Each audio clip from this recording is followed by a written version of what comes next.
उससे हाथ मिलाना चाहता है, उसे अपना कहता है। एक दिन उन्हीं गलियों में गोविंद को दूसरे बच्चों के साथ खेलने से भी मना कर दिया गया था।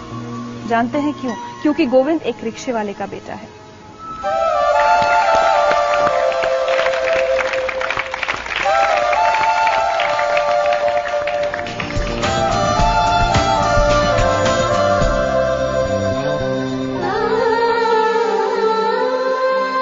गोविंद, वो दिन जब आप छोटे थे और आपको गली के दूसरे बच्चों के साथ खेलने से मना कर दिया गया था, आज भी याद है आपको वो दिन? शायद वो मेरी जिंदगी का सबसे टर्निंग पॉइंट साबित हुआ था। मेरे एरिया थोड़ा इंडस्ट्रियल एरिया है, तो काफी अमीर अमीर लोग वहाँ घर हैं। तो मेरा फ्रेंड था, उसके साथ खेलते खेलते उसके घर में चला गया था। तो उसके फादर थे, उन्होंने मुझसे बहुत ही वो शॉक्ड हो गया कि मैं उनके घर में कैसे आ गया, क्योंकि वो अपने आप को एलीट क्लास फैमिली का समझते थे। तो उन्होंने मुझे घर से बाहर निकालते हुए कहा कि तुम्हारे जैसे परिवार के लड़कों को हमारे घर में आने की हिम्मत कैसे हुई। वो बात मुझे कई दिन तक समझ में नहीं आई, क्योंकि फिर मैंने अपने एक वरिष्ठ व्यक्ति से जो तैयारी कर रहे थे, एजुकेशन में काफी अच्छे थे, उनसे पूछा कि उन्होंने ये बात क्यों कहा। तो उन्होंने कहा कि तुम्हारे जो सामाजिक बैकग्राउंड है, तुम्हारे जो परिवार के बैकग्राउंड है, उसकी वजह से उन्होंने ऐसा कहा। तो मुझे लगा मैंने पूछा बैकग्राउंड कैसे बदलते हैं। तो उन्होंने कहा कि बैकग्राउंड या तो तुम्हारे पिता के वक्त से बदल सकता है, या तुम अपने आप को समाज में इतना इस्टेब्लिश कर लो कि उससे ऊपर जाने के बारे में कोई न सोचे। तो मैंने उनसे पूछा कि इस देश में ऐसी क्या चीज है जो मैं कर लूं तो शायद उससे ऊपर सर्विस में जाने में कोई नहीं बता सकता। तो तैयारी में थे, उन्होंने बताया कि अगर तुम आईएएस बन जाओ, मजाक में ही उन्होंने बोला था, अगर तुम आईएएस बन जाओ तो इस देश में उससे ऊपर की जॉब कोई भी नहीं है।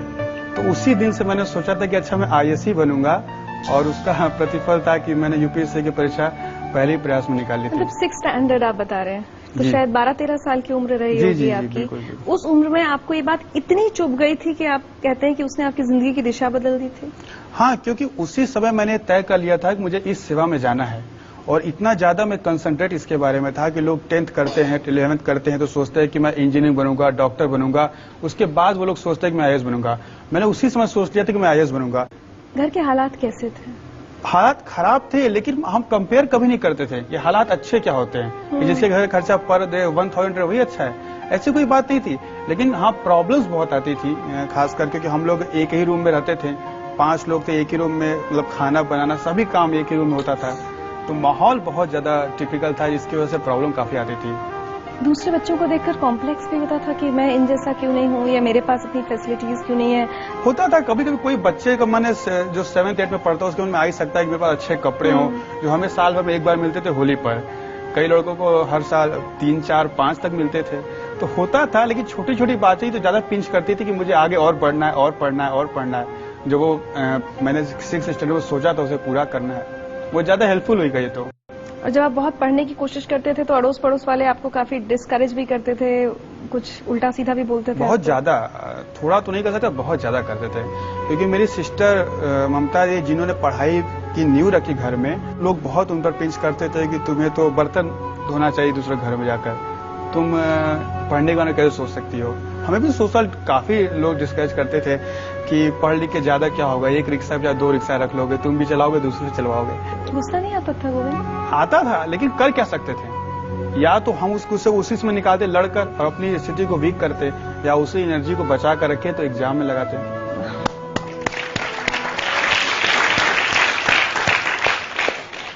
जिन गलियों में आपके बचपन में इतनी सारी परेशानियां हुई हैं, आपने लोगों के इतने ताने सुने, आपको पता ही होगा कि उन गलियों के लोग अब आज आप पर बहुत फख्र करते हैं। कई लोग कहते हैं कि हमें पहले से पता था कि हो जाएगा। जबकि ये ऑब्वियस था कि लोग कहते थे कि इस परीक्षा में कोई निकल ही नहीं सकता था, क्योंकि हम 100% दावे के साथ कह सकते उनमें से कोई किसी आईएएस ऑफिसर के साथ मिला भी नहीं होगा आज तक। नहीं मिला होगा। दिल्ली जब आप आए, आईएएस के लिए कोचिंग करते हैं बच्चे, बहुत खर्चा होता है, दिल्ली आकर रहते हैं छोटी छोटी जगहों से, यहाँ अपने खर्चे बड़े शहर के बहुत सारे होते हैं, वो सब कैसे मैनेज किया?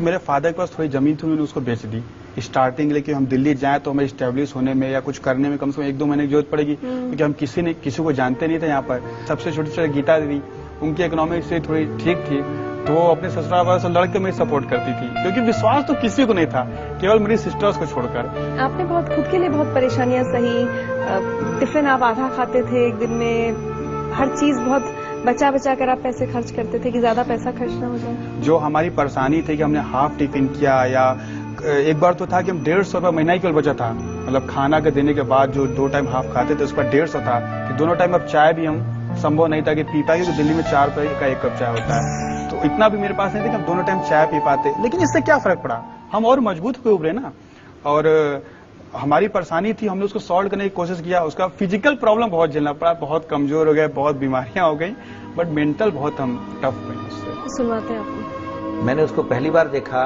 जब वो हमारे एग्जामिनेशन ओरिएंटेशन कैंप में आया। हर हमारे सेशन के बाद वो 5 से 10 मिनट एक्स्ट्रा लेता था, क्योंकि उसके 4 से 5 सवाल एक्स्ट्रा होते थे, और जब तक वो सेटिस्फाई नहीं होता था वो छोड़ता नहीं था। मुझे कई बार ये लगता था कि विद्यार्थी इतना झक्की क्यों है, ये वास्तव में इंटरेस्टेड है या दिखाने में इंटरेस्टेड है। अब इसका अंदाजा लगाना उस समय कठिन था। मेरी उसके लिए बहुत बहुत शुभकामनाएं हैं। गोविंद जायसवाल का कहना है कि आज वो जो कुछ भी है उसका सारा श्रेय उनके परिवार को, उनके पिता को, उनकी बहनों को जाता है। उनका परिवार उनके लिए क्या सोचता है ये हम जानेंगे एक छोटे से ब्रेक के बाद।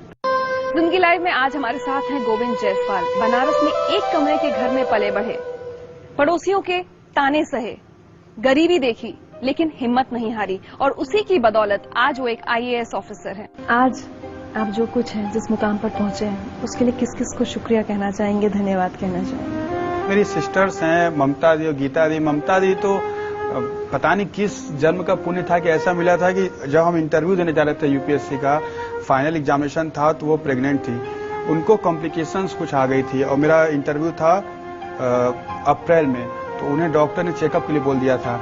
लेकिन उसके बावजूद भी वो हमें दे दी पैसा, 5000 कपड़े और जूते खरीदने थे इंटरव्यू के लिए। तो लोगों ने पूछा क्या करो, क्या नहीं, उसका रिजल्ट आएगा 14 मई को ना, उसके बाद हम करवा लेंगे। वो विश्वास हम टूटने नहीं देना चाहते थे, और उसी की मतलब बदौलत था कि UPSC ने हमें 70% मार्क्स दिए थे, जो ऑल ओवर इंडिया हिंदी माध्यम में सर्वोच्च मार्क्स थे। तो और उन अभावों को सबसे ज्यादा धन्यवाद देना चाहूंगा जिन्होंने मुझे सबसे ज्यादा शक्तिमान बनाया। गोविंद, आज ममता दीदी आपसे कुछ कहना चाहती हैं। गोविंद शुरू से बहुत मेहनती था, पढ़ने लिखने में वो हमेशा फर्स्ट क्लास आता था, और आज जो भी किया है सिर्फ अपनी मेहनत से और अपने विश्वास से किया है, और सबकी मदद तो अपनी जगह पर है। लेकिन उसका कहना था कि दीदी अभाव के प्रभाव से व्यक्ति बहुत कुछ कर सकता है।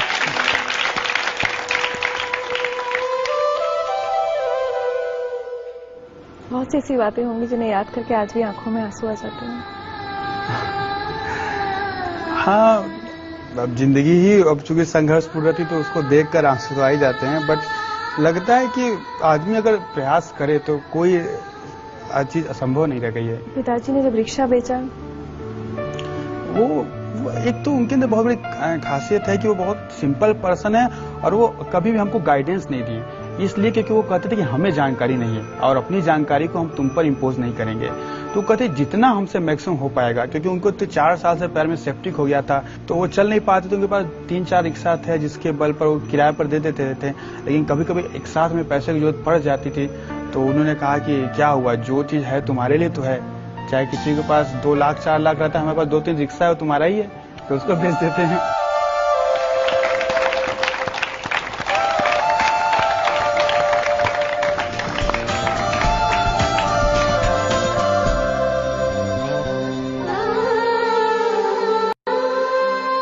गीता, मैं आपसे अगर पूछूं, बहुत कम ऐसे उसमें माता पिता कई बार इतनी देर तक साथ दे पाते हैं, लगता है कि अब लड़का कमाना शुरू करे।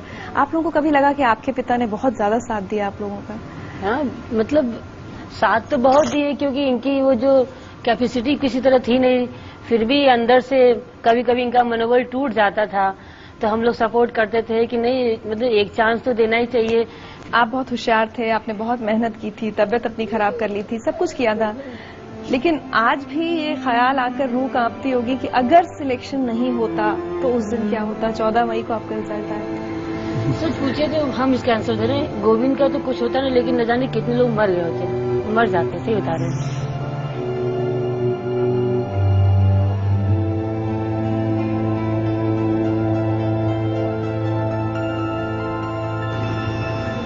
टाइम काफी टफ था उस समय, अगर न होता तो मेरे फादर की तबीयत बहुत ज्यादा खराब थी उस समय। हमारे रिजल्ट के 10-15 दिन पहले तो बाबूजी रोटी या अचार में पानी डाल के खा रहे थे।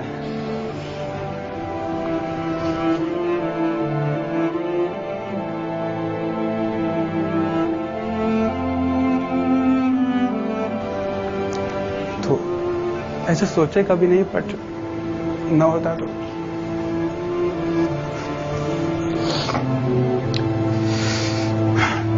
उसको भी संभालते किसी तरह, बट टाइम काफी टफ हो जाता। उतना झेलने की क्षमता थी कि नहीं। हम तो ना सोच के तो हम सोचते पैरालाइज हो जाता हमको, केवल हम नहीं सोचे, इसलिए हमेशा सोचते थे होगा होगा, क्योंकि हमको निश्चित हम ना सोच के ही हमको अटैक आया था। इसीलिए कहे ना, शादी के 6 साल बाद हम खुश हुए जब ये सिलेक्शन हुआ। शादी के 6 साल तक हम आग में झुलसे हैं। सब मेरे साथ मौजूद होते हुए लगे कि हम एकदम अभाव में है। जब मेरा भाई 5 रुपए की चाय नहीं पी सकता तो हम अपने घर में चाय पी सकते थे। सुबह हो इसके नाम से, रात हो इसके नाम से। सब अभाव एक साथ फिर आ जाए, इन लोग रहे, हम इन लोग को चूज कर लेंगे, वो अभाव को भी साथ ले लेंगे, लेकिन इन लोग को हम नहीं छोड़ सकते। इन लोग से हमारे इसमें बहुत है। और गोविंद, मैं आपको बताऊं, जिंदगी लाइव आपसे आज क्या चाहता है। हम चाहते हैं कि आप अपनी कहानी लिखें, वो सब कुछ लिखें जो आपने देखा है, आपने सहा है, और ऐसी कहानी लिखें जिससे देश के ढेर सारे बच्चे जिन्हें बहुत सारी चीजें नहीं, बहुत सारे सुख नहीं मिल पाते हैं, वो आपसे सीख ले सकें। और इसके लिए हम आपके लिए एक छोटा सा तोहफा लाए।